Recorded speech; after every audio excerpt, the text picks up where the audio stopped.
Okay, let's talk about the Los Angeles Chargers, who have such a unique feel to them. Now, they obviously kind of hit rock bottom after Brandon Staley left. They get Jim Harbaugh, and we all thought, okay, this could work. I don't know, except for the most optimistic Chargers fans, I don't know how many people saw this coming, where they really, they got to a playoff game and were favored in that game.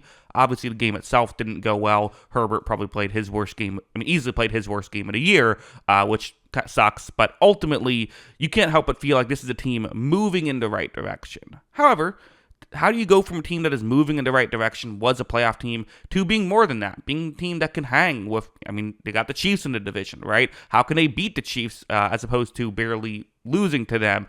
Things like that. Well, first let's talk about where they're currently at.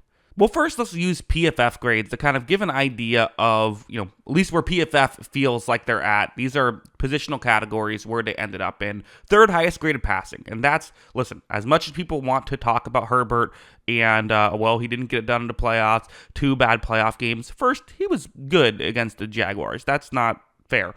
Secondly, yes, obviously the playoff game was bad. It is just one game, and he was so good outside of that. I forget who said it, but someone said that if you're selling Justin Herbert stock, I'm going to buy it. That's I agree. Yeah, he's still very good. Receiving was 19th, which doesn't seem as bad as maybe you would think, but keep in mind, Ladd McConkey was really good last year, and they also had some good tight ends. They need to get another receiver.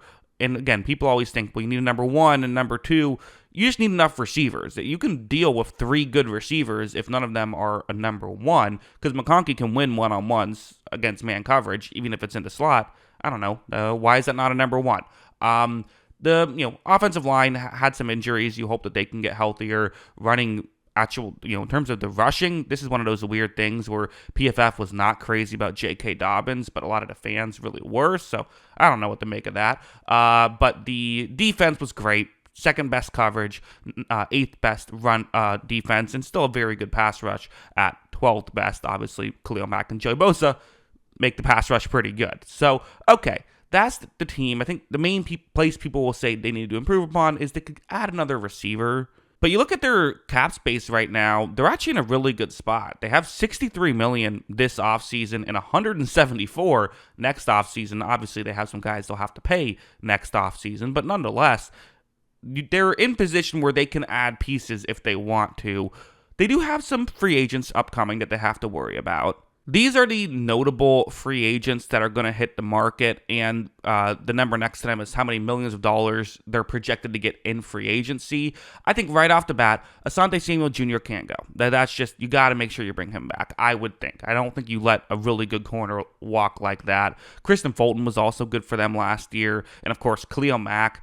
He's the guy where teams could say, I could see them saying, you know what, we already have a really good pass rusher. Do we need 2 of these guys? Do we need to spend this much money on these guys? Could we spend this money elsewhere? Although I would say he is still very good, and I don't know if you want to just let him walk for nothing either. It's a decision to be made. Some other sort of quality role players that they're going to have to worry about as well.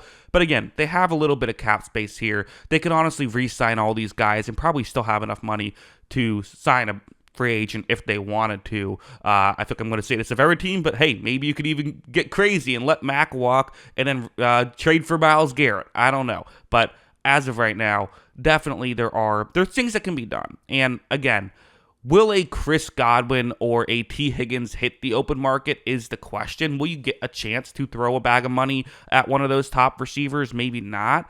But if not, you could at least use some money to try Hollywood Brown, who didn't work out in Kansas City, and you could get for a cheap deal. Maybe you try a couple of those contracts and hope one hits, and maybe draft a guy as well. There's things that can be done. But yeah, that's more or less where the Chargers are at right now. They're in an all right spot. Nothing crazy, but they're in a pretty good spot. I think that, again, you kind of hope that, for one thing, just the coaching of these young players, they can continue to improve. They did draft very well with Joe Alt. They got a good pick there. You hope that you can continue to draft well. They do have, good draft capital here. They have 7 picks. They have picks 1 through 6, and then they have an extra 6th-round pick, no 7th-round pick. So that's good. I mean, a little bit better than what the average team has, right? So in terms of rounds of picks, obviously they made the playoffs that are a little bit later than the average team, but still, nonetheless, that's kind of where the Chargers are at right now.